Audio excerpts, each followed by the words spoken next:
Hello, all. This is Dr. Dave Massack talking to you about reciprocity.com. The E is written with a three. And in this particular video, I want to talk about how do you deal with grief during graduate school. So, if you don't know, I'm a professor of innovation strategy and entrepreneurship, and I'm trying to create this sort of reciprocity thing to give back as much as I possibly can. There were so many people that helped me during my PhD that in my graduate school that I wanted to just give back, and this is the way that I'm doing it. And this is one thing. So dealing with grief in graduate school is one thing that actually happened to me a lot. And it happens to a lot of people during graduate school. So I'm going to tell you a little bit about what happened to me in my very first year. It was my first semester of doing my PhD in 2005. So my father-in-law and my dad had cancer, terminal cancer. Um, One of them had multiple myeloma, and the other one had non-Hodgkin's lymphoma. And it just so happened in the beginning of the tail end of November in 2005, and both of them passed away within a matter of a week of each other. It was really challenging time, and it happened that when it did happen, my dad was in one location. He was on his way home after doing some checkups in Toronto, and my wife's dad was in another location who was doing some checkup, some procedures and stuff in the city where we were living in at the time. And they were, yeah, it was a really bad time, a really tough time for both of us, for my wife and I. And considering we were 25 years old and we're dealing with this and trying to deal with I was trying to deal with freaking out over graduate school. My wife just started a new job.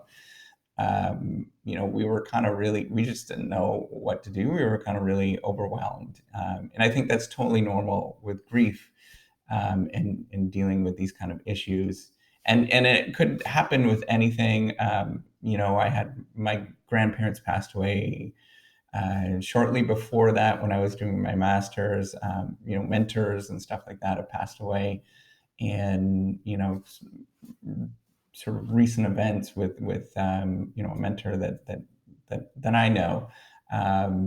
We're you deal with these kind of issues on a regular basis, and I know that there's probably not a lot out there that people being real, and how do you actually deal with this kind of stuff. And I'm first of all, I'm not a professional with any sort of thing with this. And if you're feeling really down and stuff like that, please go see a professional. That it's gonna help you out a lot. So here's some things that helped me cope with going when I was in graduate school with dealing with grief. And as I experience more of these things, because I'm getting older, and as you get older, you do start to experience more of these kind of events that happen around you. I can't imagine much older people that have to deal with this on a regular basis, that they're sort of seeing all of this stuff all the time, and they have to deal with some really challenging things. So it just becomes more of your life as you sort of go through life. And it's just the nature of living older, right? And sort of looking at the probability of how long actually people live. So the first thing that I've gone through and experienced every single time that one of these moments happens, you kind of go through some really weird stages when you're dealing with grief. So in the first few days to few weeks, you're in this like kind of shock zone. When you first find out that just did happen, I remember sitting in the hospital, or not being able to read like a People magazine, could not focus, couldn't do anything like that. And it was just, my mind was elsewhere, and I was really scattered. I was just kind of, you feel very, everything zones out. And every time that there's been sort of a moment of grief in my life, that's exactly what happens, is that there's lots of, you just kind of go through this weird moment. And anybody that's experienced it knows knows what I'm talking about. Um, you just kind of feel really strange. And then once you go through that, then you kind of go through this sort of deep, sort of dark moment, and things just don't look really good and stuff like that. It just doesn't feel very good. But then as time passes, things start to, it starts to heal a little bit more.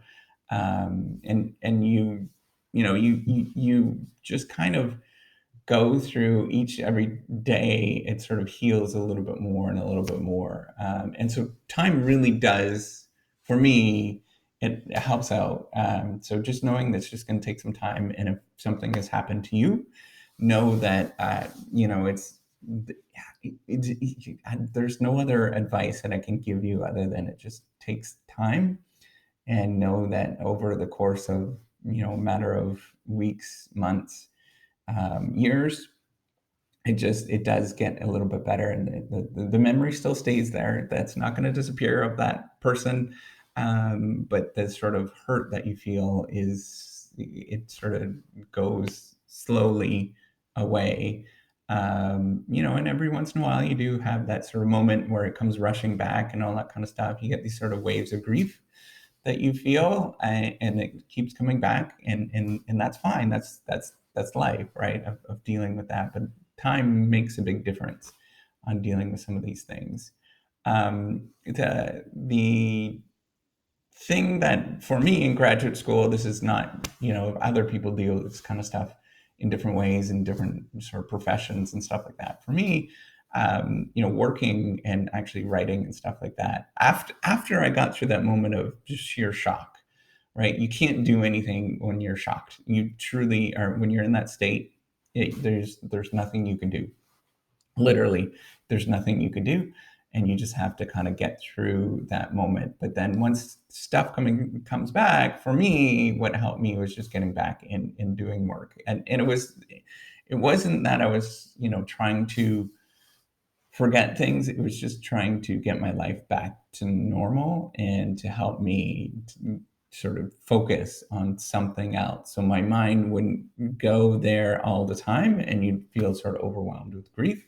So for me, it was, getting into to work and dealing with all that kind of stuff was helpful. Because it was, a moment in my time where things felt kind of in control. And then once you go home and, life goes back to normal in terms of dealing with that kind of stuff, then your life goes back to chaos. But then when you're working and you're in reading and writing and stuff, some of those feelings kind of disappear a little bit more, and help me cope, and get through doing the things that I had to do without crying and feeling awful. Um, yeah, and it's okay to cry, by the way. Totally okay if you're a guy, or you're a girl or whatever. I know sometimes it's harder for guys to cry. It's totally whatever. Who cares, right? Like, at the end of the day, who cares? It's your life. You shouldn't have to worry about what other people are going to think of you for crying when things are feeling bad. Um, Nuts to that, right? So a fourth thing that helped us is, um, with my wife and I, it actually it was tough, with our relationship, and we actually had to go start seeing, a professional to help us out. So we got um, I think it was a psychiatrist at the time, it was years ago, that helped us deal with issues and things like that, that we had to deal with, and that helped, a lot. And I didn't like it. She probably didn't like it. But it helped us get through some of these things, with our life. So if you, by all means, if you need to see a counselor, go do that. It's going to help, a lot. They know what they're doing. There's actually a really good book that they recommended that I read, and this one psychiatrist read at the time, and I read it. It's actually really good. It's called the Feeling Good Handbook, and I can't remember the author, but you can look it up. It does help. So it's a really big book. It's called the Feeling Good Handbook. Go check that out if you are dealing with these kind of issues. It's good in terms of helping you sort of deal with issues.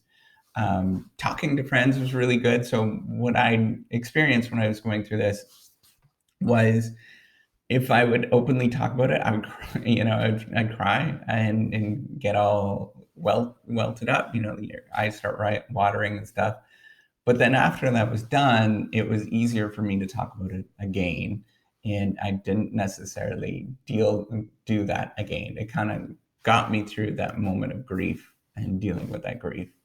Um, and over time, as you sort of go through these stages and sort of move on, a really nice thing to talk about and to do is to just look back in the old memories of all those kind of things that have happened and sort of think about them. Um, and sometimes it's painful to deal with that kind of stuff, but also it's very sort of therapeutic. I found just go back and look at old pictures and of people that from the past.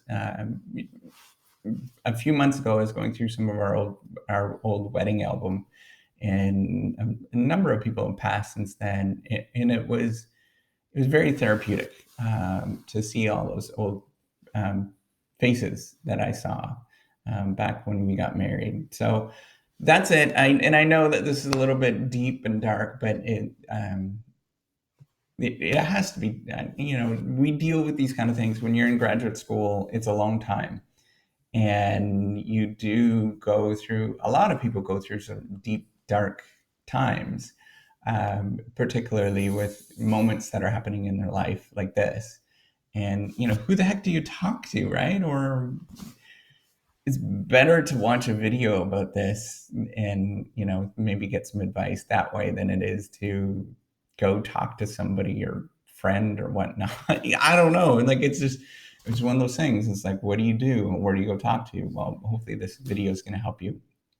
Um, it sucks, and that's all I'm going to say. It truly is a tough thing that we all have to deal with, and any way that you can raise that person up that you're grieving and remember them is a positive thing, and it's very helpful for you and for everybody else who's dealing with these kind of issues for that one particular person. So hopefully you like this video. I know it's heavy. Yeah, so it's just something that's on my mind right now. So anyways, take care and have a wonderful day. Bye.